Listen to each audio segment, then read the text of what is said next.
अल्लाह रब्बुल इज्जत ने इंसान को पैदा फरमाया। हजरते आदम अला नबीना अलैहि सलातु वस्सलाम से नस्ल इंसानी का सिलसिला शुरू हुआ।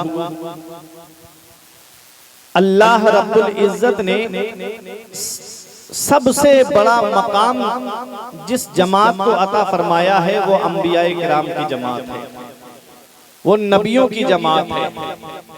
और नबियों की जमात में सबसे बड़ी शान जिनकी है वो हमारे नबी मुहम्मद रसूलुल्लाह सल्लल्लाहु ताला अलैहि वसल्लम की जात। पैगंबरे इस्लाम जब इस दुनिया ज़ाहिरी में तशरीफ लाए तो सिर्फ मोजज़ा लेकर ही नहीं आए हैं, बल्कि सर से पाए मुबारक तक मोजज़ा बनके तशरीफ लाए। जितने अंबिया आए, जितने नबी आए, वो सब मोजज़ा लेकर आए और हमारे नबी मोजज़ा बनके तशरीफ लाए। मेरे नबी का बचपन मोजज़ा, मेरे नबी की जवानी मोजज़ा, मेरे नबी की 63 साला जिंदगी मोजज़ा, मेरे नबी की हर हर अदा मोजज़ा। मेरा इमाम कहता है सबसे औला व आला हमारा नबी, सबसे बाला व बाला हमारा नबी, अपने मौला का प्यारा हमारा नबी, दोनों आलम का दूल्हा हमारा नबी, खल्क से औलिया, औलिया से रसूल और रसूलों से आला हमारा नबी। करनो बदली रसूलों की होती रही, चांद बदली का निकला कौन देता है, देने को मुंह चाहिए, देने वाला है सच्चा हमारा नबी। हमारे नबी मोजज़ा बनके तशरीफ लाए हैं। सुनो, जितने नबी हैं वो अल्लाह की सिफत का मजहर है और हमारे नबी अल्लाह की जात का मजहर है। आला हजरत का शेर सुनो, मोहम्मद मजहरे कामिल है हक की शाने इज्जत का, नजर आता है इस कसरत में कुछ अंदाज वहदत का। मेरे अजीजों, अब तवज्जो के साथ सुनिएगा। मेरे आका हुजूर सल्लल्लाहु ताला अलैहि वसल्लम जब इस दुनिया ज़ाहिरी से तशरीफ ले गए तो उस मेरे आका के दुनिया ज़ाहिरी से तशरीफ ले जाने के बाद में जो इस्लाम की बागडोर आई है, जो शरीयत की बागडोर जिन शख्सियतों ने संभाली है, तो वो दो जमातें थी। एक जमात जमात सहाबा की थी और दूसरी जमात अहले बैत की जमात थी। मेरे अजीजों, तवज्जो के साथ सुनिएगा, पैगंबर इस्लाम ने क्या फरमाया।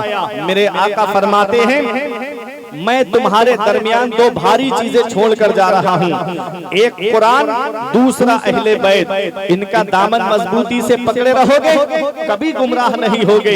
ये कौन फरमा रहा है? हमारे नबी फरमा रहे हैं, दो भारी चीजें छोड़ के जा रहा हूँ। ऐ लोगों, भारी चीज क्या होती है? मेरे अजीजों, एक वो पत्ता है जिस पर कोई चीज रखी हुई नहीं है, हल्का सा हवा का झोंका उसे उड़ा के ले जाता है। हल्का सा हवा का झोंका चले तो वो पत्ता उड़ता हुआ इधर उधर गिरता हुआ जाता है, और जब उस पर भारी पत्थर रख दिया जाए तो उस पत्ते को हवा उड़ा नहीं सकती। मेरे अजीजों, मेरे नबी ने फरमाया, क्या फरमाया? मैं दो भारी चीजें छोड़कर जा रहा हूँ। पता चला कुरान भी बहुत भारी है, पता चला अहले बैत भी बहुत भारी है। इनकी मोहब्बत के साए तले आ जाओ और मेरे ईमान का शेर सुनो, दिल अबस खौफ से पत्ता सा उड़ा जाता है, दिल अबस खौफ से पत्ता सा उड़ा जाता है, पल्ला हल्का सही भारी है, भरोसा। नारे तकबीर, नारे रिसालत, नारे रिसालत। पल्ला हल्का सही भारी है, भरोसा तेरा। मेरे अजीजों, मेरे आका ने कुरान का साथी किसे बनाया? अहले बैत को बनाया। मेरे आका ने फरमाया कि कुरान और अहले बैत कभी अलग नहीं होंगे, इनका रास्ता कभी जुदा नहीं होगा। आका फरमाते हैं, यहाँ तक कि ये हौज़े कौसर पर मुझसे मुलाकात करेंगे, हौज़े कौसर पर मुझसे मुलाकात करेंगे। ऐ मेरे अजीजों, नबी ने कुरान और अहले बैत से मुलाकात के लिए हौज़े कौसर ही को क्यों मखसूस फरमाया? सारे मैदान हश्र में मेरे आका हुजूर सल्लल्लाहु अलैहि वसल्लम की रसाई होगी। मीज़ान अमल पे आप तशरीफ फरमा होंगे, पुल सिरात पे आप तशरीफ फरमा होंगे। अल्लामा हसन कहते हैं किसी के पाँव की बेड़ी ये काटते होंगे, कोई असीरे गम इनको पुकारता होगा, कोई कहेगा दुहाई है या रसूल अल्लाह, तो कोई थाम के दामन मचल गया होगा। फकत इतना सबब है इन इकादे बज़्मे महशर का कि उनकी शान महबूबी दिखाई जाने वाली है। मेरे अजीजों, हर जगह मेरे आका की रसाई होगी, हर चप्पे चप्पे पे मेरे आका की हुकूमत होगी। तो कुरान और अहले बैत से मुलाकात के लिए नबी ने हौज़े कौसर को मखसूस फरमाया। तो सुनो, मेरे आका ने हौज़े कौसर को इसलिए मखसूस फरमाया कि मेरे आका की निगाह नबूवत देख रही थी कि करबला की सरजमीन पर मेरे हुसैन को 3 दिन का भूखा प्यासा शहीद कर दिया जाएगा, इसलिए करबला के उन शहीदों का इस्तेमाल हौज़े कौसर पर किया जाएगा। मेरे अजीजों, ये सहाबा की जमात है और अहले बैत की जमात है जिन्होंने इस्लाम की बागडोर को संभाला, जिन्होंने शरीयत की बागडोर को संभाला। हजरत अबू बकर सिद्दीक अपने दौरे खिलाफत में इस्लाम की खिदमत करते रहे, हजरत उमर फारूक आज़म अपने दौरे खिलाफत में इस्लाम की खिदमत करते रहे, हजरत उस्मान गनी अपने दौरे खिलाफत में इस्लाम की खिदमत करते रहे, हजरत मौला अली कर्रमल्लाहु वजहुल करीम अपने दौर में इस्लाम की खिदमत करते रहे। इमाम हसन ने खिदमत की, हजरत अमीर मुआविया ने इस्लाम की खिदमत की, इमाम हुसैन ने इस्लाम की खिदमत की। तवज्जो के साथ सुनिएगा ऐ लोगों, मेरे आका हुजूर सल्लल्लाहु अलैहि वसल्लम के दुनिया ज़ाहिरी से तशरीफ ले जाने के बाद में नबुव्वत का दरवाजा बंद हो गया, रिसालत का दरवाजा बंद हो गया। अब कोई नबी नहीं आएगा, अब कोई रसूल नहीं आएगा। अब कैसे इस्लाम के मसाइल आगे बढ़ेंगे, अब कैसे शरीयत की बातें आगे तक लोगों तक पहुंचेंगी, ये इस्लाम हम तक कैसे आया है, ये इस्लाम हम तक कैसे पहुंचा है। इस्लाम इतनी आसानी से हम तक नहीं पहुंचा, इस्लाम बड़ी कुर्बानियों के बाद हम तक पहुंचा है, इस्लाम बड़ी परेशानियों के बाद हम तक पहुंचा है, इस्लाम बड़ी दिक्कतों के बाद हम तक पहुंचा है। इस्लाम की फितरत में कुदरत ने लचक दी है, जितना ही दबाओगे उतना ही ये उभरेगा। फानूस बन के जिसकी हिफाजत हवा करे, वो शम्मा क्या बुझे जिसे रोशन खुदा करे। नूरे हक इस्लाम है, उसको बुझा सकता है कौन, जिसका हामी हो खुदा उसको मिटा सकता है कौन। ऐ मेरे अजीजों, 2 जगह हमको नजर आई।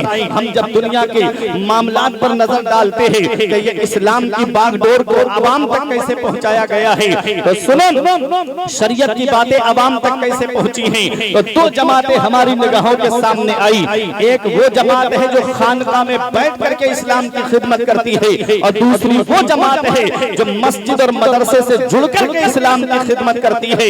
ये 2 जमातें हैं, एक औलिया की जमात है और दूसरी उलमा की जमात है। औलिया जिन्होंने लोगों के बातिन को साफ किया, उलमा जिन्होंने लोगों के जाहिर को साफ किया और शरीयत की बातें लोगों तक पहुंचाई, शरीयत के मसाइल लोगों तक पहुंचाई। औलियाए किराम आते रहे इस्लाम की खिदमत के लिए, औलियाए किराम आते रहे। अब आप देखिएगा, बगदाद की सरजमीन पे गौसे आजम ने इस्लाम की खिदमत की है, गरीब नवाज ने अजमेर की सरजमीन पे इस्लाम की खिदमत की है, साबिर पाक ने कलियर शरीफ में इस्लाम की खिदमत की है, वारिस पाक ने देवा शरीफ में इस्लाम की खिदमत की है, मखदूम पाक ने किछोछा की सरजमीन पर इस्लाम की खिदमत की है। मेरे अजीजों, और बिलग्राम शरीफ के सादात को आप देखिएगा, ये बिलग्राम हेड क्वार्टर है, ये बिलग्राम सादात इकराम का मरकज है। मेरे अजीजों, आप देखेंगे जब बिलग्राम की सरजमीन पर जाकर के, तो हजरत हुजूर साहिब दावत सुगरा बिलग्राम की सरजमीन पे आराम कर रहे हैं, जो फातिह बिलग्राम है। ऐ लोगों, हजरत मीर अब्दुल वाहिद बिलग्रामी बिलग्राम की सरजमीन पे आराम कर रहे हैं। हुजूर मुस्तफा हसन जबीदी बिलग्राम की सरजमीन पे आराम कर रहे हैं। मौलाना गुलाम अली आजाद बिलग्रामी, जिन्होंने तकरीबन 40 या 60 हजार फारसी में अशार कहे हैं, वो बिलग्राम की सरजमीन पे आराम कर रहे हैं। मेरे अजीजों, मासूरुल किराम किताब पढ़ोगे तो बिलग्राम बिलग्राम की अजमत समझ में आएगी। सुदगुरबी सादात किताब पढ़ोगे तो सादात की अजमत समझ में आएगी। आप दायरा कादरिया किताब पढ़ोगे तो बिलग्राम के सादात की अजमत तुम्हारी निगाहों के सामने आएगी। आओ जरा देखो, मैं बताता हुआ चलूं, ये इस्लाम के मसाइल जो हम तक पहुंचे हैं, ये औलिया हैं जिन्होंने खानकाहों से इस्लाम की खिदमत की है, ये उलमा हैं जिन्होंने मदरसों से इस्लाम की खिदमत की है। मेरे अजीजों, ये मदरसे को भी हम नहीं छोड़ेंगे और खानका को भी हम नहीं छोड़ेंगे। ये खान आज पूछा गया, हुजूर एक सवाल किया गया, जिन्होंने मुफ्ती शाहिद अली रिजवी ने पूछा था। किनसे पूछा था? सरकारे कला से पूछा था। क्या पूछा था? उन्होंने कहा, हुजूर इल्म में और इश्क में क्या फर्क है? तो आपने फरमाया कि खान मदरसों से इल्म दिया जाता है और खानकाहों से इश्क पिलाया जाता है। ऐ मेरे अजीजों, अब इल्म में भी पहला हर्फ ऐन है और इश्क में भी पहला हर्फ ऐन है। और ऐन का माना आता है आंख, और आंख अगर एक कानी हो जाए तो फिर उसको काना कहा जाता है। और काना फेले नाकिस है जो बगैर इस्म और खबर के पूरा नहीं होता है। ये इल्मी बात आ गई। पता चला प्यारे मुसलमानों, खानका से इश्क पिलाया जाता है और मदरसों से इल्म दिया जाता है। जब आदमी इल्म हासिल करने के बाद में खानका से जुड़ जाएगा तो फिर जब वो दीन की खिदमत करने के लिए आएगा तो किसी मोड़ पर वो नाकाम नहीं होगा, हर मोड़ पर वो कामयाब होगा। सुभान अल्लाह, सुभान अल्लाह, सुभान अल्लाह। वाह वाह वाह। पहले आदमी इल्म हासिल करने के बाद खानका में जाता, इल्म हासिल हो गया, अब खानका में तज़किया नफ्स के लिए जाता। आज दोनों रास्ते अलग अलग नजर आ रहे हैं। मेरे अजीजों, तवज्जो दीजिएगा। सरकार गौसे आजम जो अल्लाह के वली हैं, वलियों के सरदार हैं और बेहतरीन आलिम भी हैं।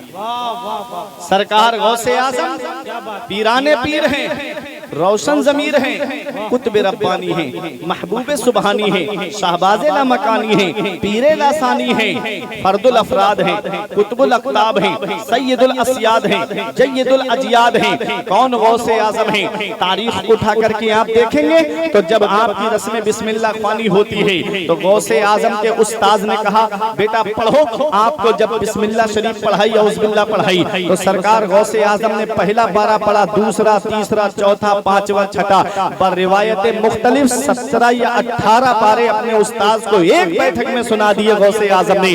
पहला दिन है मदरसे में और 17 या 18 पारे गौसे आजम सुना रहे हैं। मेरे अजीजों, उस्ताद हैरत से सोचने लगे, इससे पहले कहाँ पढ़ते थे बेटा? कहा किसी मदरसे में नहीं गया। कहा कहीं नहीं गए तो फिर ये पारे कहाँ याद किए? कहा ये माँ के शिकम में सुनकर मैंने याद किए हैं। कहाँ याद किए? माँ के शिकम में सुनकर के मैंने ये सिपारे याद किए हैं।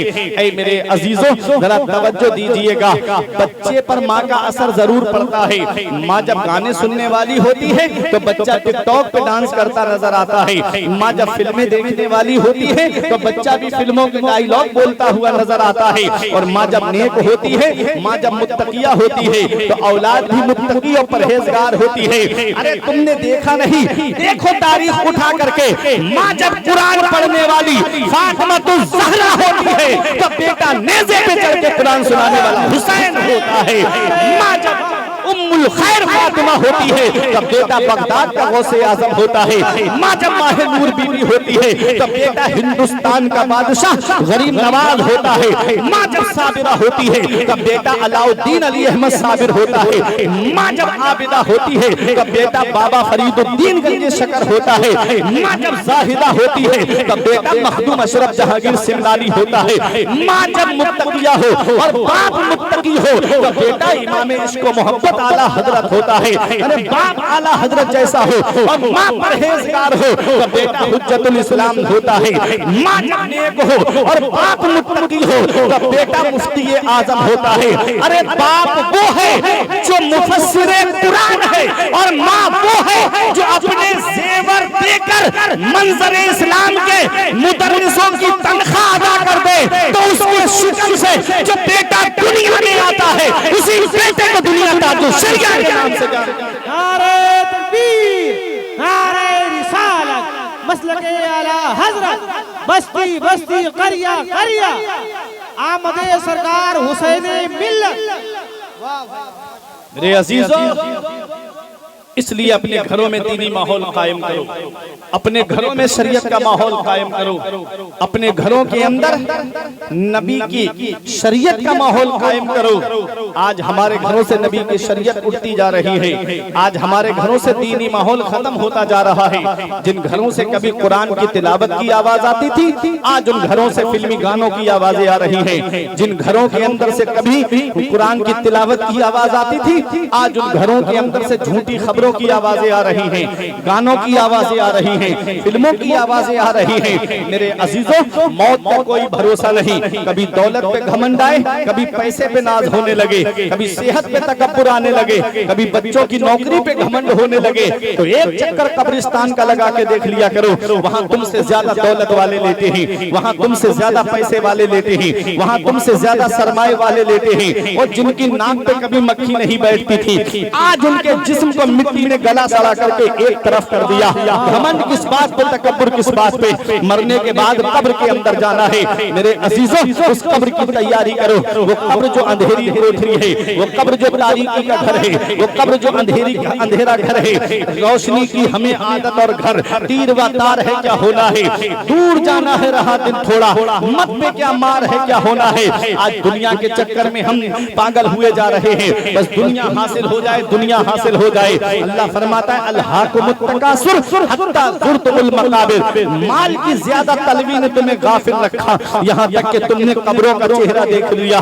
मेरे अजीजों, आज हम दुनिया के चक्कर में फंस करके आज हम नमाजों से दूर होते नजर आ रहे हैं, रोजों से दूर होते नजर आ रहे हैं। लोगों, आज हमारे घर में बच्चे हैं, वो औलिया किराम को आप देखिएगा, क्या उनके घर में बच्चे नहीं थे? क्या उनकी औलाद नहीं थी? क्या उनके बीवी बच्चे नहीं थे? हमारे घर में भी बीवी बच्चे हैं, आपके घरों में भी बीवी बच्चे हैं। लेकिन आज हम जब सुबह को घर से निकले तो यही ख्याल हमारे दिल में रहता है, यही ख्याल हमारे दिमाग में रहता है कि मेरे बच्चे खाएंगे कहां से, मेरे बच्चे पहनेंगे कहां से। मैं मस्जिद में जाऊं तो सजदे में मुझे मेरे बाल बच्चे याद आते हैं, कहां से उनके लिए कमा करके लाऊं। मैं खाना काबा का तवाफ करूं तो दौरान तवाफ मुझे ये याद आता है कि मैं अपने बच्चों के लिए कहां से कमा करके लाऊं। ये हमारी जिंदगी है, बाल बच्चे हमारी जिंदगी में है। मेरे अजीजों, हमारे दिमाग से ये बातें नहीं निकल पा रही हैं। जरा सोचो, क्या गौसे आजम की औलाद नहीं थी? क्या गरीब नवाज की औलाद नहीं थी? ऐ लोगों, गौसे आजम की 49 औलाद थी। गौसे आजम की कितनी औलाद थी? 49 औलाद थी। 4 बीबियां थी बगदाद के गौसे आजम की। मेरे अजीजों,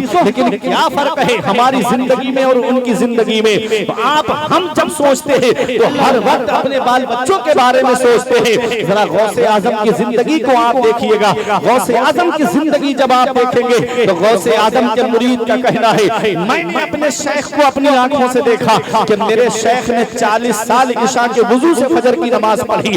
ये गौसे आजम की इबादत का आलम है। आज हम नमाजें छोड़ करके जा रहे हैं, आज हम रोजे छोड़ करके जा रहे हैं, बस दौलत कमा के लाएंगे अपनी औलाद के लिए। गौसे आजम की जरा सीरत देखो, 40 साल इस हाल में गुजारे पीराने पीर ने, इशा में वुजू करते, पूरी रात उसी वुजू से अल्लाह की इबादत करते और फजर की नमाज उसी वुजू से आप अदा फरमाते। जरा तवज्जो के साथ सुनिएगा, गौसे आजम उस शख्सियत का नाम है जिनकी पीठ 40 साल बिस्तर से नहीं लगी, रात में बिस्तर से पीठ नहीं लगा के लेते मेरे पीर। उन्हीं 40 साल में 15 साल ऐसे गुजारे हैं कि एक पैर जमीन पे रखते, एक खड़ा करते और पूरी रात कुरान की तिलावत करते। पूरी रात में एक कुरान शरीफ मुकम्मल तिलावत फरमा लिया करते थे। ये पीराने पीर हैं। ऐ लोगों, आज अगर कोई बेटा फौज में भर्ती हो जाए तो आप कहते हो उसके बेटे ने मेहनत बहुत की है, उसे ये सिला मिलना चाहिए। अगर किसी का लड़का इंजीनियर बन जाए, आप कहते हो उसने रातों दिन पढ़ाई की है तब उसको ये मकाम मिला है।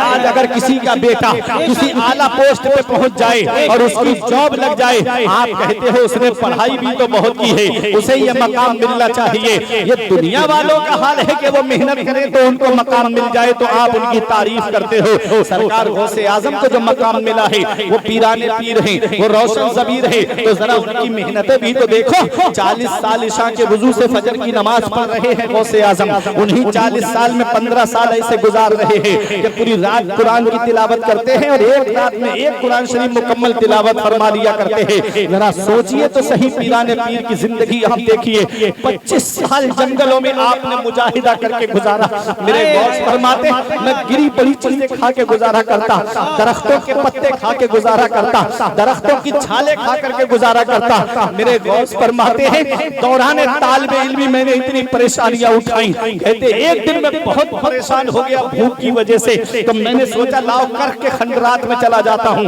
वहां कोई मुबाह चीज मिल जाएगी उठा के खा लूंगा। कहते वहां 40 फकीर और भूख भूख चिल्ला रहे थे। मेरे गौस कहते मैं वापस आया, मस्जिद में अल्लाह की इबादत करने लगा, नमाज पढ़ के जब फारिग हुआ तो मेरे बराबर में एक मुसाफिर खाना खाने के लिए बैठा। कहते मेरे दिल में ख्याल आया ये मुझे खाने में शरीक कर लेता। उसने कहा आओ बेटा खाना खा लो। गौसे आजम खाना खाने के लिए बैठे। उसने कहा कहाँ पढ़ते हो? कहा मदरसा निजामिया में पढ़ता हूँ। कहा मदरसा निजामिया में कस्बा जीलान के मोहल्ला नीफ के सादात घराने का एक लड़का पढ़ता है जिसका नाम अब्दुल कादिर है, क्या उसे जानते हो? कहा क्या काम? कहा कि मैं उनके मोहल्ले का रहने वाला हूँ। जब मैं आ रहा था उनकी माँ ने मुझे थोड़ा सोना दे के कहा था मेरा बेटा बगदाद में इल्म हासिल कर रहा है, मेरा बेटा तालीम हासिल कर रहा है, ये सोना मेरे बेटे को दे देना, उसके खर्चे में काम आएगा। कई दिन से मैंने उसे ढूंढा लेकिन वो मुझे मिला नहीं। मेरे लाल तुम उसको जानते हो? तो मेरे गौस ने कहा जिस अब्दुल कादिर को तुम ढूंढ रहे हो वो अब्दुल कादिर मैं ही तो हूँ। उसने हाथ जोड़ के कहा मुझे माफ कर देना बेटा, मैंने तुम्हारा सोना थोड़ा बेच करके ये खाना खरीद के लाया हूँ। ये गौसे आजम का दिल है, गौसे आजम का दिल किसी और के खाने की तरफ माइल नहीं होता है, अगर माइल होता है तो अपने ही खाने की तरफ माइल होता है। ये गौसे आजम है। कई कई दिन के फाके की ये गौसे आजम ने, अल्लाह ने वो मकाम दिया, वो शान दी, वो आजाद दी कि गौसे आजम ने कसम खाई तब तक नहीं खाऊंगा जब तक अल्लाह अपने दस्ते कुदरत से मुझे नहीं खिलाएगा।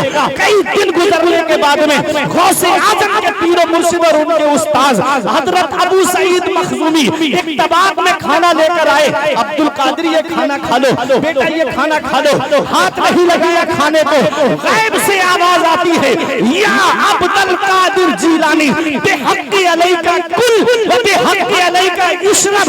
ऐ अब्दुल कादिर जीलानी तुझे मेरे इज्जत और जलाल की कसम तू खा ले, तुझे मेरे इज्जत और जलाल की कसम तू पी ले। आला हजरत पुकार उठे कसमें दे दे के खिलाता है पिलाता है तुझे, कसमें दे दे के खिलाता है पिलाता है तुझे, प्यारा अल्लाह मेरा चाहने वाला। नारे तकबीर, नारे रिसालत, नारे रिसालत। फैजाने सरकारे गौसे आजम मसलके आला हजरत आमदे सरकार हुसैने मिल्लत। इस सरकार गौसे आजम है। कितनी परेशानियां उठाई दौरान तालिबे इल्मी मेरे गौस ने, वो मकाम दिया अल्लाह ने, वो शान अता फरमाई कि जब मेरे गौस ने दौरान तालिबे इल्मी जब गौसे आजम थे तो उनके गौसे आजम के दो साथी और थे। एक अदब मैं आपको बताना चाहता हूं यहां पहुंच के। आज हमारे पास अदब नहीं, हम वलियों से लेना नहीं जानते, हम पीरों से फैज हासिल करना नहीं जानते।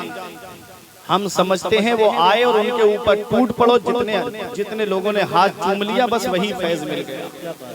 हम लेना नहीं जानते। मेरे अजीजों अदब बहुत जरूरी है। अगर अदब का दामन आप मजबूती से पकड़े रहेंगे तो पीर की तवज्जो ज्यादा होगी आपको। उनके कपड़े नोचने का नाम अदब नहीं है, उनके हाथ पकड़ के खींचने का नाम अदब नहीं है। आला हजरत से पूछा गया मुर्शिद के आदाब के बारे में, तो तकरीबन 36 के करीब मैंने पढ़े थे किताब में। आला हजरत ने जो अदब बताए मुर्शिद के, जामे शराइत पीर का अदब करना फर्ज है। जामे शराइत पीर, जानते हो जामे शराइत कितने हैं? 4। सुन्नी सहीहुल अकीदा हो, उसका ईमान डगमगाया हुआ ना हो, ऐसा ना हो कि सुन्नियों से भी मिलता हो और उनसे भी मिलता हो। 6 कम 30 समझ रहे हैं? सुन्नी सहीहुल अकीदा हो, वरना ईमान हाथ से चला जाएगा। दूसरी शर्त जो बताई है, फासिक़े मुअलिन ना हो, दाढ़ी कटी हुई ना हो, हद्दे शरा से कम ना हो, नमाजें छोड़ने वाला ना हो, रोजे छोड़ने वाला ना हो। कहीं ऐसा ना हो कि जो औरतों को बेपर्दा बिठा के सामने मुरीद करे, औरतों से हाथ पैर दबाए, ऐसे भी पीर हमने देखे हैं। समझ रहे? पीर शरीयत पर अमल करने वाला, फासिक़े मोलिन ना हो, अलल ऐलान गुनाह करने वाला ना हो। एक पीर साहब हजरत हमारी तरफ हैं, वो जुमे की नमाज मस्जिद में पढ़ने मुरीद चला गया, घर वाले चले गए उसके, और पीर साहब घर में ही बैठे रहे। वो जुमा पढ़ के आया, बोला पीर साहब तुमने जुमा क्यों नहीं पढ़ा? तो बोले बेटा तुम हमारी नमाज को नहीं समझ पाओगे, ये हाल है। देखो नमाज मेरे नबी पे भी माफ नहीं थी, नमाज हजरत अबू बकर सिद्दीक पे भी माफ नहीं थी, तमाम सहाबा पे नमाज माफ नहीं, तमाम वलियों पे नमाज माफ नहीं। ये कौन है जो कह रहा है कि बेटा तुम हमारी नमाज को नहीं समझ पाओगे?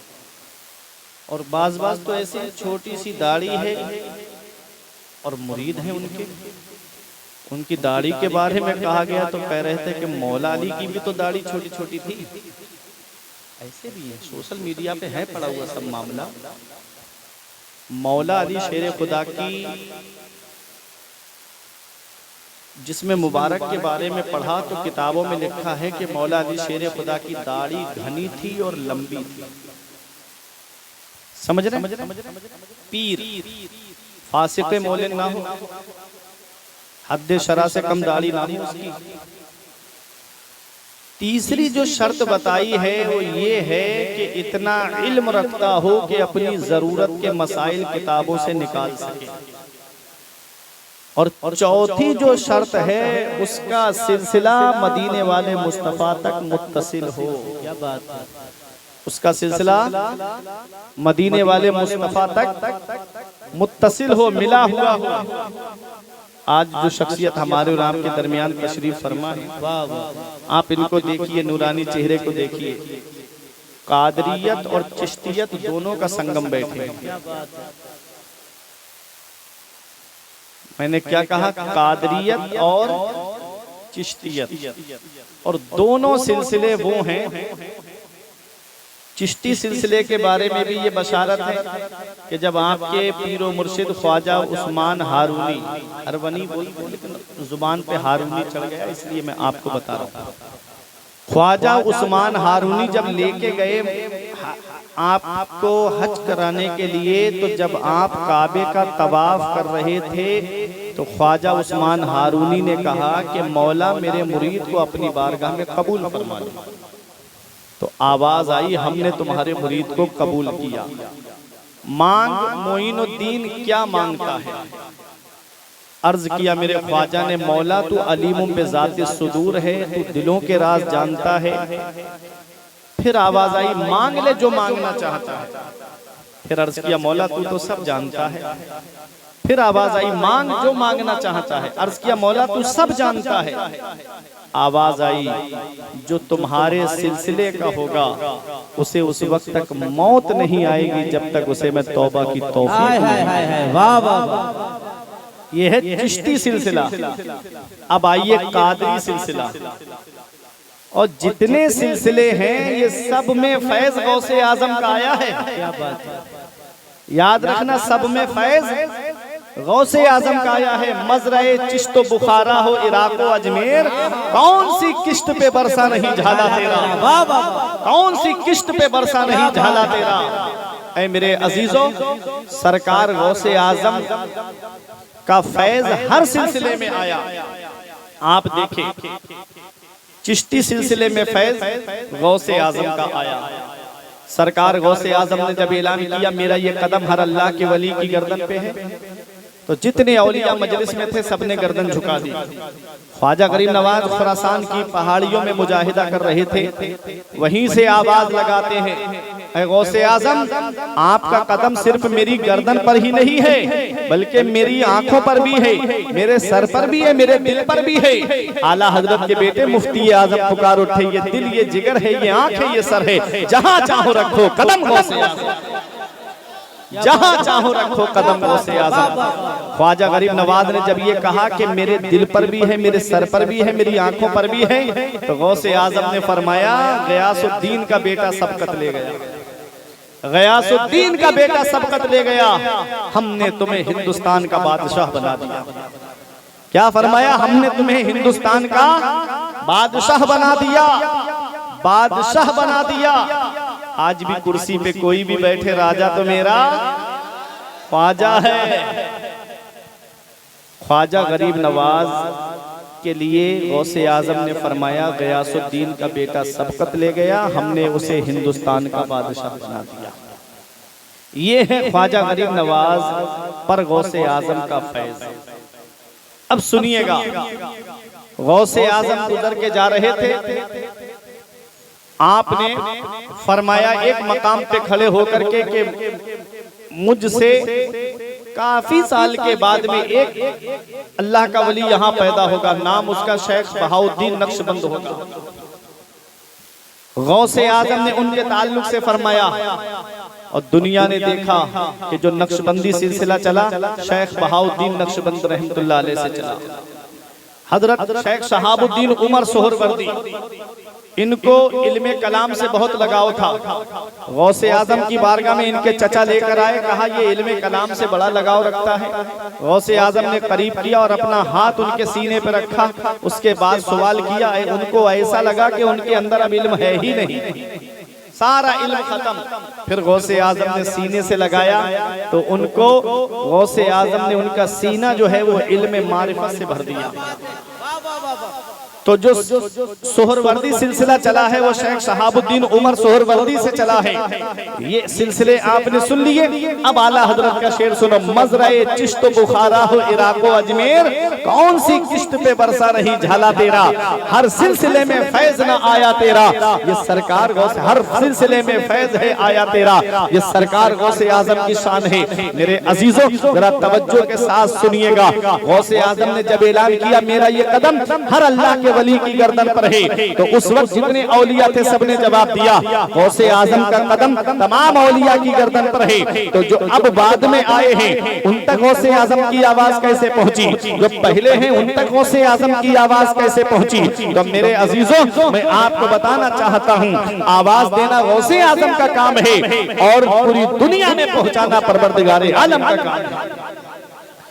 गौसे आजम, हर सिलसिले में गौसे आजम का फैज आया। मेरे अजीजों ये कादरियत और चिश्तियत का संगम है। हुजूर साहिब दावत सुगरा फातिह बिलगिराम किसके खलीफा हैं? ख्वाजा कुतुबुद्दीन बख्तियार काकी के खलीफा हैं। और ख्वाजा कुतुबुद्दीन बख्तियार काकी किसके खलीफा हैं? ख्वाजा गरीब नवाज के खलीफा हैं। और आप देखिए हुजूर फातिह बिलगिराम के दो शहजादे, एक शहजादे का नाम मीर सालार वास्ती और एक शहजादे का नाम हुजूर सैयद उमर वास्ती। एक शहजादे जो सैयद मीर सालार वास्ती हैं, उनसे जो नस्ल चली है, तो आप बिलगिराम शरीफ की सरजमीन पर जाएंगे, सरकार उवैसे मिल्लत रईसुल अतकिया की सूरत में जो शख्सियत मौजूद है, सरकार बादशाह मियाँ की सूरत में जो शख्सियत मौजूद है, हुजूर सरकार फैजान मियाँ की सूरत में जो शख्सियत मौजूद है, ये हुजूर सैयद सालार वास्ती की नस्ल पाक से हैं। और एक जो दूसरे शहजादे हैं उनके हुजूर सैयद उमर वास्ती, उनकी नस्ल पाक से जब आप देखेंगे तो मीर अब्दुल वाहिद बिलगिरामी उसी शख्सियत के नस्ल पाक से हैं। मीर अब्दुल जलील बिलगिरामी जो बिलगिराम शरीफ से हिजरत करके महरैरा की सरजमीन पर पहुंचे, और उनके बेटे हैं उवैस वास्ती, और उनके बेटे हैं हुजूर शाह बरकतुल्लाह, और उनके बेटे आप जो देख रहे हैं सरकार नजीब मिल्लत की सूरत में, सरकार अमीन मिल्लत की सूरत में, सरकार अशरफ मिल्लत की सूरत में, जो सादाते महरैरा आप देख रहे हैं हैं ये मीर अब्दुल जलील बिलगिरामी अलैहिर्रहमा की नस्ल पाक से है, जो बिलगिराम की सरजमीन से आए थे। अब आप देखें, उन्हीं में मीर सैयद सालार वास्ती की, उन्हीं के खानदान में पचभैया नाम से एक खानदान बड़ा मशहूर, पचभैया के नाम से वो पूरा कबीला मशहूर था। उन्हीं में से मीर इस्माइल वास्ती मसौली की सरजमीन पे चले गए। जब हुजूर गुलजार मिल्लत और हुजूर हसन मिल्लत की सूरत में जो सादात आप देख रहे हैं वो मीर इस्माइल वास्ती की नस्ल पाक से है। तो मेरे अजीजों, ये जो हिंदुस्तान में जो सादात आप देख रहे हैं, ये हेड क्वार्टर कहाँ है? ये बिलगिराम की सरजमीन ही हेड क्वार्टर है। ये बिलगिराम की सरजमीन, वो बिलगिराम की सरजमीन जो इल्म अदब का गहवारा है, वो बिलगिराम की सरजमीन जिसकी ये शान है। बिलगिराम की सरजमीन की शान है, वहाँ की शान ये है, वहाँ की शख्सियतों की शान ये है कि आलिम होना शान है। ऐ लोगों, तकवा और तहारत उन शख्सियतों में होना उनकी शान है। मेरे अजीजों, वो सादात बिलगिराम है। मेरे इमाम ने जिन सादात बिलगिराम को देख के कहा था कि कैसे आकाओं का बंदा हूँ रजा, बोल वाले मेरी सरकारों के तेरी नस्ले पाक में है। बच्चा बच्चा नूर का, तू है अहले नूर, तेरा सब घराना नूर का। नारे तकबीर, अरे बुलंद आवाज से बोले, नारे तकबीर, नारे रिसालत, मसलके आला हजरत, इश्क मोहब्बत, सादाते बिलगिराम शरीफ, हुजूर हुसैन मिल्लत। और ऊपर चले, और ऊपर चलिए, सुने यही कौन सी नस्ल है ये? सादाते किराम हम और आप देख रहे हैं, इमाम हुसैन के बेटे हैं हजरते इमाम ज़ैनुल आबिदीन। समझ रहे हैं? इमाम ज़ैनुल आबिदीन के बेटे हैं इमाम मोहम्मद बाकिर, और एक बेटे हैं हजरते ज़ैद शहीद रजी अल्लाह ताला अन्हु। हजरते ज़ैद शहीद रजी अल्लाह ताला अन्हु जो इमाम ज़ैनुल आबिदीन के बेटे हैं, वक्त का खलीफा मुसल्ले पे आगे बढ़ा, मस्जिद नमाजियों से भरी हुई थी। हजरते ज़ैद शहीद ने उसका कांधा पकड़ करके उसको पीछे कर दिया और खुद नमाज पढ़ाई। नमाज पढ़ाने के बाद में आप तशरीफ ले गए। खलीफा वक्त ने कहा, हो न हो, किसी में इतनी हिम्मत है ही नहीं जो मेरे कांधे पे हाथ रख दे। यहाँ अली की औलाद है, हो न हो यहाँ अली की औलाद जरूर है। मेरे ज़हन में एक शेर आ गया, जो मुस्तफा के सना खान बन के रहते हैं, वो अपने अहद की पहचान बन के रहते हैं। जुदा है शान अली तेरे शहजादों की, जहां भी रहते हैं सुल्तान बन के रहते हैं, जहां भी रहते हैं सुल्तान बन के रहते हैं। मेरे अजीजों, वो हजरते ज़ैद शहीद रजी अल्लाह ताला अन्हु जिनको शहीद कर दिया गया, और आपका जिस्म 3 दिन तक सूली पे लटका रहा। आपके सतर पे मुहार की मक्खियों ने पर्दा किया। वो इतनी बड़ी शख्सियत, जब कूफे के कुछ लोगों ने आकर के कहा था कि आप अगर हमारा साथ चाहते हो तो आपको हमारी एक बात माननी पड़ेगी। हजरते ज़ैद शहीद ने कहा, कौन सी बात? कहा, हमारी बात ये मानना पड़ेगी कि आपको हजरते अबू बकर और हजरते उमर पे तबर्रा करना पड़ेगा। आप उनको बुरा भला कहेंगे, हम आपका साथ देंगे। उस वक्त हजरते ज़ैद शहीद ने क्या जवाब दिया था? फरमाया था कि मैं उन पे तबर्रा करता हूं जो शेखैन पे तबर्रा करने की बात करते हैं। मैं उन पे तबर्रा करता हूं जो शेखैन पे तबर्रा करने की बात करते हैं। तो उन लोगों ने कहा, इज़न नरफदो का, तो अब हम आपसे फिरे जाते हैं, हम आपका साथ नहीं देंगे। आज खानकाहों पे राफियत का इल्जाम लगाया जाता है। अरे ये तो वो शख्सियतें हैं, इनके खून में ही नहीं है सहाबा से बगावत करना। ऐ मेरे अजीजों, हजरत ज़ैद शहीद ने कहा, मैं उन पे तबर्रा करता हूँ जो अहले जो हजरत अबू बकर और हजरत उमर पे तबर्रा करने की बात करते हैं। वो कहते हैं इज़न नरफदो का, तो हम आपसे फिरे जाते हैं। जब पता चल गया कि ज़ैदी कहलाने वाले तो बहुत है, कुछ हमारी तरफ भी ज़ैदी कहलाने वाले हैं, लेकिन सच्चा ज़ैदी वही है कि जो हजरत अबू बकर से भी मोहब्बत करता है, हजरत उमर से भी मोहब्बत करता है, हजरत उस्मान गनी से भी मोहब्बत करता है। मैं पहचान बता दूं जो मेरे इमाम ने पहचान बताई है कि हम अहले सुन्नत वल जमात है। हमारे एक हाथ में सहाबा का दामन है और दूसरे हाथ में अहले बैत का दामन है, और हम यही कहते हैं अहले सुन्नत का है बेड़ा पार असहाबे रसूल नज्म है और नाव है इतरत रसूल। सुभान अल्लाह, सुभान अल्लाह, सुभान। नारे तकबीर, नारे रिसालत, मसलके आला हजरत फैजाने गौसे पाक, नारे। यही हजरत ज़ैद शहीद हैं। इन्हीं की नस्ल पाक में, इन्हीं की नस्ल पाक में एक शख्सियत है जिनका नाम मोहम्मद ईसा है, जिनको मुअतिमुल इशबाल कहा जाता है, जो शेर का शिकार बहुत करते थे। बात खत्म होने जा रही है। जो शख्सियत हमारे और आपके दरमियान तशरीफ फरमाए, उनके बारे में जान तो लीजिए ना कि हमने जिसका दामन पकड़ा है वो है कौन, उनका सिलसिला नसब जाता कहाँ है, उनके बारे में जरा थोड़ा जानकारी तो होना चाहिए कि ये हैं किसके बेटे। इमामे हसन के बेटे हैं हसन मुसन्ना, और हसन मुसन्ना के बेटे हैं हजरत अब्दुल्ला। हजरत अब्दुल्ला की बेटी हजरत ज़ैद शहीद के घर में। तो इस एतबार से ये हसनी हुसैनी भी सैयद हुए, समझे, नजीबुत तरफैन सैयद हुए। मेरे अजीजों, ये सादात बिलग्राम, इनकी निस्बत को मजबूती से पकड़े रहो, इनकी निस्बत को मजबूती से थामे रहो, ये निस्बत काम आएगी। आला हजरत से पूछा गया कि क्या मुरीद होना जरूरी है? आपने फरमाया जामे शराइत पीर की निस्बत बहुत काफी है और इसका फायदा मैदान हश्र में दिखेगा।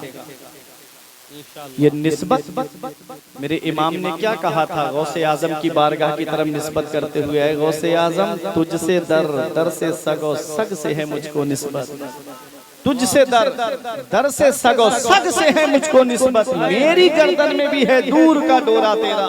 क्या बात है, मेरी गर्दन में भी है दूर का डोरा तेरा।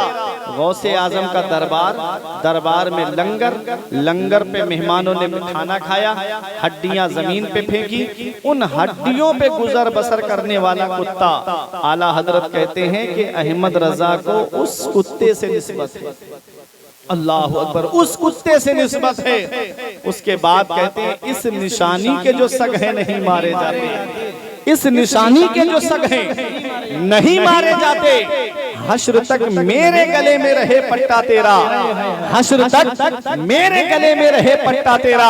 कुत्ते दो तरह के होते हैं, एक पालतू होता है और एक फालतू होता है। जो फालतू होता है वो भौंके तो आप लाठी से मारे कोई कुछ नहीं कहेगा, डंडे से मारे कोई कुछ नहीं कहेगा, और एक वो है जिसकी गर्दन में पट्टा पड़ा होता है, अगर आप उस पर हाथ उठाएंगे तो वो मालिक उसका मारेगा आपको। तेरी हिम्मत कैसे हुई, तूने मेरे कुत्ते को हाथ लगाया? तुम कहोगे कि अभी हम सूफी नगर में एक कुत्ते को मार के आ रहे हैं, सिमरिया में एक कुत्ते को मार के आ रहे हैं, अभी पूरनपुर में एक कुत्ते को लाठी से मारा है। वो कहेगा कुत्ते में फर्क नजर नहीं आया? अरे तू जिसे मार के आया है वो फालतू है।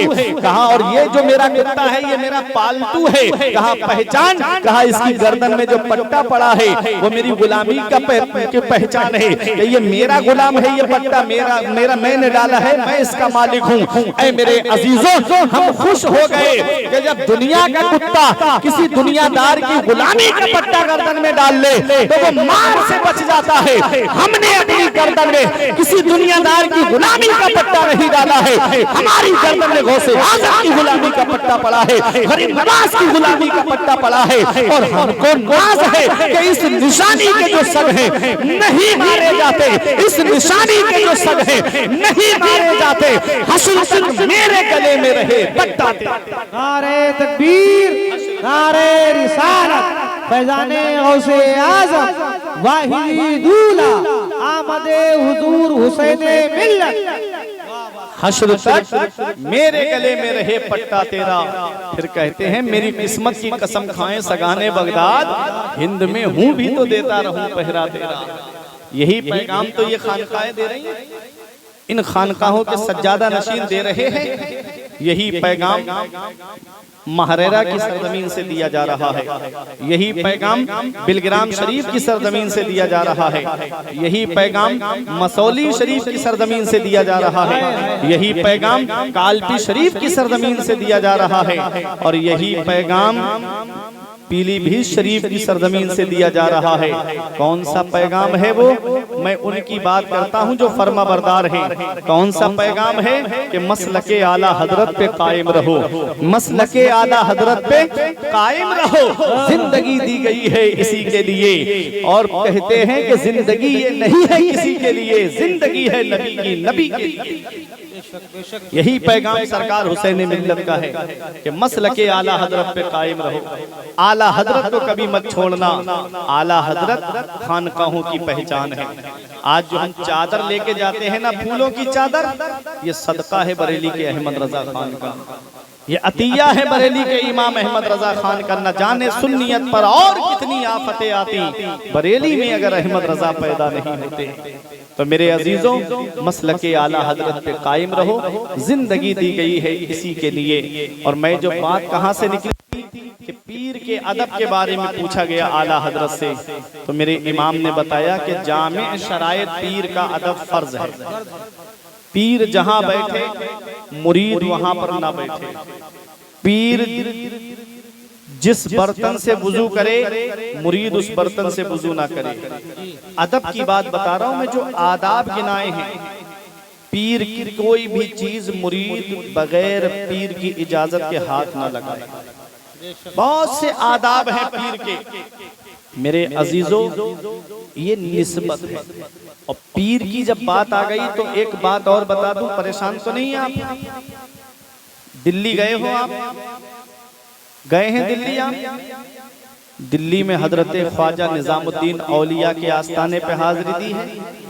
महबूब इलाही के आस्थाने पर गए हैं। महबूब इलाही के आस्थाने पे हाजिरी देने जाने से पहले आपको हजरत अमीर खुसरो के मजार पे हाजिरी देनी पड़ता है, फिर हजरत महबूब इलाही का आस्थाना। ठीक है? पीर मुरीद की जब बात आ गई, मैं बता रहा हूं कि पीर कैसा हो और मुरीद कैसा हो। महबूब इलाही फरमाते हैं, खुसरो अगर शरीयत इजाजत देती तो तेरी और मेरी एक ही कब्र होती। ऐसा मुरीद, ऐसा मुरीद कि हजरत निजामुद्दीन औलिया ने उनको पुरानी दिल्ली किसी काम से भेज दिया, तो आपको आने में टाइम लग गया। जब वक्त लगा तो पूछा कि खुसरो बहुत टाइम लगा दिया, क्या हुआ? कहा हुजूर आज एक ऐसे अल्लाह के वली का इंतकाल हो गया कि जिन्होंने अपने विसाल से पहले कहा था कि जो मेरे जनाजे को कांधा देगा वो जन्नती हो जाएगा।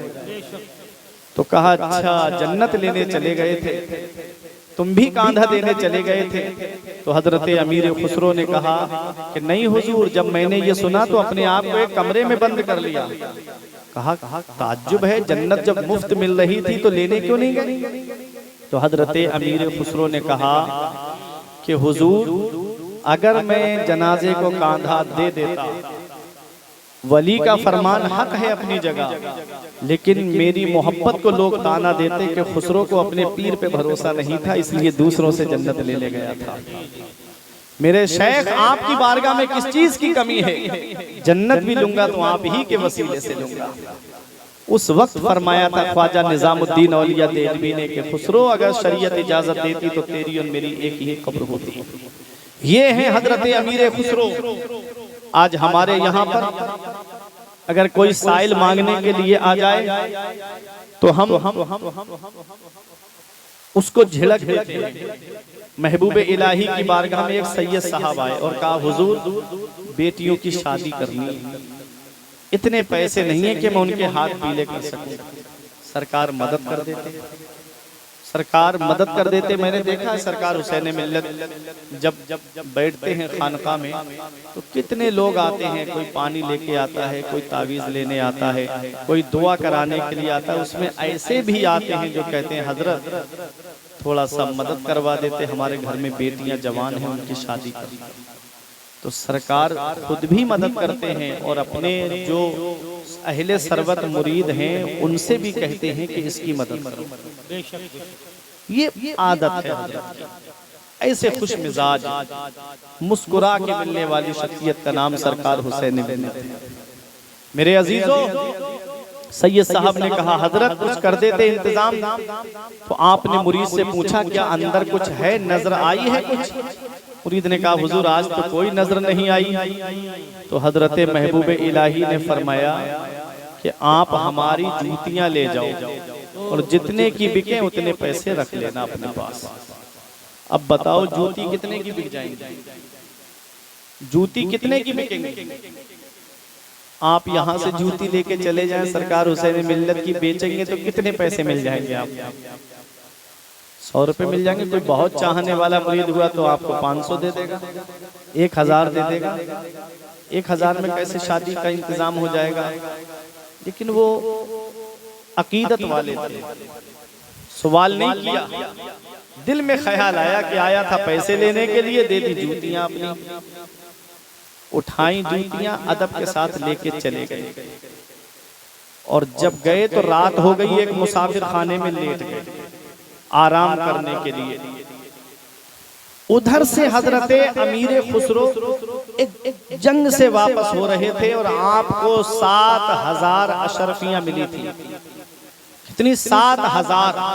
और जब उस हद में पहुंचे तो कहते हैं बुए पीर भी आयम, बुए पीर भी आयम, मेरे पीर की बुआ आ रही है मुझको, मेरे पीर की बुआ आ रही है मुझको।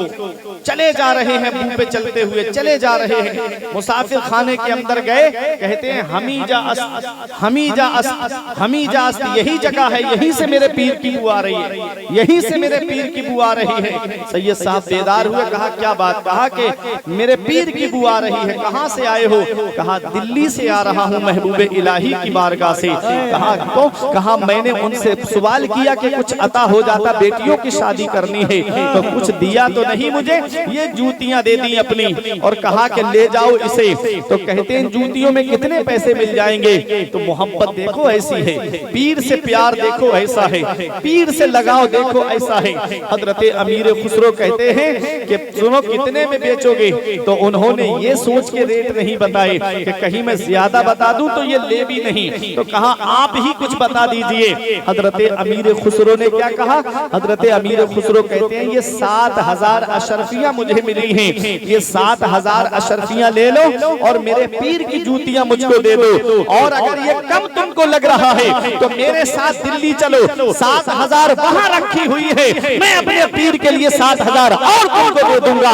ये कहना था हजरत अमीर खुसरो का। तो सैयद साहब बोले 7000 मेरे लिए काफी है। वो अशरफियां उनको दी और अपने पीर की नालैन शरीफ सर पे रख करके, जूती शरीफ सर पे रख करके दिल्ली की सरजमीन पर आए और सीधे महबूब इलाही की बारगाह में पहुंचे और जाकर अर्ज किया हुजूर मैंने जितना सरमाया मुझे मिला था आपकी जूतियों पे लुटा करके आ रहा हूं। फरमाया कितने में खरीदी? कहते हैं 7000 अशरफियों में खरीदी। तो महबूब इलाही का जवाब सुनो, कहते हैं 20,000 अर्जामी फरोशी, 20,000 अर्जामी फरोशी। अरे बड़ी सस्ती खरीद के ले आए, बड़ी सस्ती खरीद के ले आए।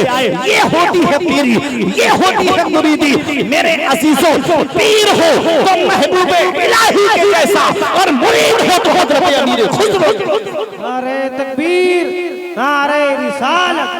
आज आप सोचते हो कि भाग के मुसाफा करना ये अदब का आला दर्जा है। नहीं प्यारे मुसलमानों, अदब के साथ आए हैं तो आपको दीदार कराएंगे, आए हैं तो आपके लिए फैज लेके आए हैं बिलग्राम की सरजमीन से, आए हैं तो दुआएं लेके आए हैं तुम्हारे लिए, आए हैं तो तुम्हारे कारोबार तुम्हारे लिए दुआ करने के लिए यहाँ आए हैं। अदब के साथ इनसे फैज लोगे तो मशाइख बिलग्राम का फैज तुम्हें मिलेगा। अदब के साथ इनसे दुआएं कराओगे तो हर एक के लिए ये हजरत दुआ करते हुए नजर आएंगे। तो मेरे अजीजों, ये मेरा पैगाम है कि आप सच्चे मुरीद बनो। और अब तक आपने किसी सच्चे पीर का दामन नहीं पकड़ा है तो आज बहुत अच्छा मौका है। सरकार हुसैन मिल्लत आपके सामने तशरीफ फरमा है, दामन पकड़ लो। ये कादरी निस्बत है, चिश्तियत और कादरियत का संगम है। मेरे अजीजों, ये वही कादरी निस्बत है। मेरे इमाम ने कहा था कादरी कर कादरी रख, कादरियों में उठा कदरे अब्दुल कादरे कुदरत नुमा के। इन औलियाउहु इल्लल मुत्तकून, जो अल्लाह के वली होते हैं वो परहेजगार ही होते हैं, वो मुत्तकी ही होते हैं। अल्लाह के वली परहेजगार ही होते हैं। तो मेरे अजीजों, अगर कोई मुरीद हो भी गया है किसी सच्चे पीर से, तो तौबा की नीयत से आप दामन पकड़ लीजिए। दिन और रात में कितने गुनाह हमसे होते हैं और तौबा की तौफीक तक हमको नहीं मिलती। आज आले रसूल तौबा कराएंगे, आप उनके हाथों पे तौबा कर लीजिए। अल्लाह ताला ने आपकी तौबा को कबूल फरमा लिया तो दुनिया में भी आराम से रहोगे, कब्र में भी आराम से रहोगे और मैदान हश्र में भी आराम से रहोगे। परवरदिगार आलम की बारगाह में दुआ है कि मेरे कुछ अर्ज करने में सबकत लिसानी की वजह से या बतकाज़ाए बशरियत कोई गलती हुई हो तो मौला मुझे माफ़ फरमाए। अस्तगफिरुल्लाह रब्बी मिन कुल्ले ज़ंबियों व अतूबु इलैह। कलमा तय्यब ला इलाहा इल्लल्लाह मुहम्मदुर रसूलुल्लाह सल्लल्लाहु अलैहि वसल्लम। रही गली तो फूल खिलेंगे, जिंदगी बाकी रही तो फिर मिलेंगे। अस्सलामु अलैकुम व रहमतुल्लाहि व बरकातहू।